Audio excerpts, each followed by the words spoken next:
अपनी क्वेरीज को क्लियर नहीं कर पाते थे, या कुछ पूछना है तो समझ नहीं आता था किससे पूछे। तो फिर मुझे एक आइडिया आया कि क्यों ना हम यहाँ पे एक हेल्प डेस्क बना दें जिससे उनकी प्रॉब्लम सॉल्व हो जाए। कई बार कुछ लोग बता नहीं पाते अपनी प्रॉब्लम और वो इधर उधर भटकते रहते हैं। तो मैंने एडमिन सर से और कंसल्टेंट इंचार्ज मैम से बात की और सर से अप्रूवल लिया हेल्प डेस्क बनाने के लिए और इसको इम्प्लीमेंट करा दिया, जिसकी वजह से अब जो पहले प्रॉब्लम्स होती थी, पेशेंट इधर उधर भटक रहे हैं, उन्हें पता ही नहीं है, जो भी क्वेरीज है वो प्रॉपर सॉल्व हो पा रही है और सारी चीज़ें प्रॉपर हो गई हैं, पहले से ठीक सही हो गया है। सो ये सब कार्य मैंने अपनी तरफ से किया। Thank you. मेरा नाम शिवकुमार शर्मा है। मैं एज ए काउंसलर हूँ यहाँ पर और मुझे 8 साल हो चुके हैं। मैंने यहाँ देखा कि हमारे कुछ मरीज ऐसे होते हैं जिनके डॉक्यूमेंट प्रॉपर तरीके से अपलोड नहीं हो पा रहे थे, बड़ी समस्या हो रही थी। तो मैंने अपने सिस्टम में अपने वार्ड में जाकर के देखा कि वहाँ पे एक सिस्टम ख़राब पड़ा हुआ है। तो मैंने आईटी के जो धर्मेंद्र जी हैं उनसे सलाह लेकर के उनको बताया कि ये सिस्टम ख़राब पड़ा है, अगर हमारा ये सिस्टम बन जाएगा तो हमें हेल्प मिल सकती है डॉक्यूमेंट अपलोड करने में। तो जो आईटी की जो धर्मेंद्र जी हैं उन्होंने मेरी हेल्प की और वो सिस्टम को सुचारू रूप से चालू किया और उसकी वजह से हमारे यहाँ पे जितने भी डॉक्यूमेंट जो अब अपलोड हो रहे हैं, जो खामियां थी, क्योंकि जब डॉक्यूमेंट अपलोड नहीं होते हैं तो उनकी वजह से सारे सिस्टम को दिक्कत होती थी। अब वो पूरी तरह से कंप्लीट हो चुका है और इसके लिए कार्य जो मैंने किया उसके लिए धन्यवाद। मेरा नाम मुकेश कुमार है। मैं डॉक्टर सौरभ चैरिटी हॉस्पिटल से पिछले 6 साल से जुड़ा हुआ हूँ। HR डिपार्टमेंट में काम करता हूँ।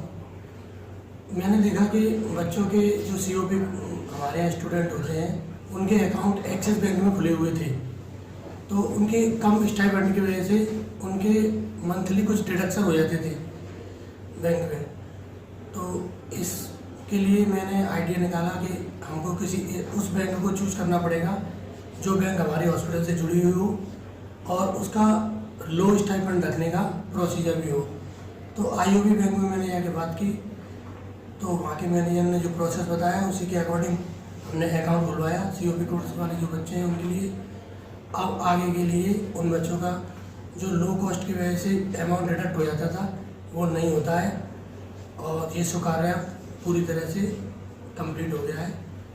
Thank you. मेरा नाम स्वीटी मिश्रा है। मैं daughters of charity hospital में पिछले 1 साल से जुड़ी हूँ और मैं staff nurse as a ward incharge हूँ। तो मैंने देखा कि पेशेंट हमारे जब भी विजन सेंटर से आते थे तो एक साथ पेशेंट आते थे वार्ड में, जिससे बहुत सारी प्रॉब्लम्स होती थी और हमारे बेड मतलब पेशेंट के रहने के लिए बेड रेडी नहीं रहते थे। तो हमने सोचा कि पेशेंट भी परेशान होता है, पेशेंट बैठा रहता है, उसको 15 से 20 मिनट का वेट करना पड़ता था, जिससे पेशेंट और अटेंडर को मतलब अलग अलग करने में भी काफ़ी प्रॉब्लम्स का सामना होता था। तो मैंने सोचा कि एक मेरे दिमाग में एक आइडिया आया। मैंने सोचा कि क्यों ना इन पेशेंटों के लिए हम बेड को पहले से रेडी करके रखें ताकि हमारे पेशेंट आए तो उनका टाइम भी वेस्ट ना हो, दूसरी पेशेंट को तुरंत अटेंड कर पाएँ और पेशेंट को तुरंत हम बेड प्रोवाइड कर पाएँ और अच्छी से अच्छी उनको सर्विस दें। ये मेरा नाम शिवानी है। मैं डॉक्टर शॉफ चैरिटी हॉस्पिटल से पिछले 7 साल से जुड़ी हुई हूँ और मैं इसमें ऑप्थेल्मिक नर्सिंग असिस्टेंट में काम कर रही हूँ। और मैंने देखा कि बहुत सारे पेशेंट हैं जो OT से ऑपरेट होकर आते हैं, तो उनमें प्रॉब्लम आ रही थी कि पेशेंट की डिस्चार्ज समरी है तो वार्ड से निकलते थे, जिसमें हॉस्पिटल का काफ़ी टाइम जा रहा था और पेशेंट भी काफ़ी सर्वाइव कर रहा था। तो मैंने ये स्वीकार किया कि पेशेंट की डिस्चार्ज समरी OT से निकल के आए, जैसा पेशेंट का टाइम बचे और हॉस्पिटल का भी टाइम बचे। तो इस स्वीकार कंप्लीट हो चुका है। Thank you. मेरा नाम मुकेश कुमार है।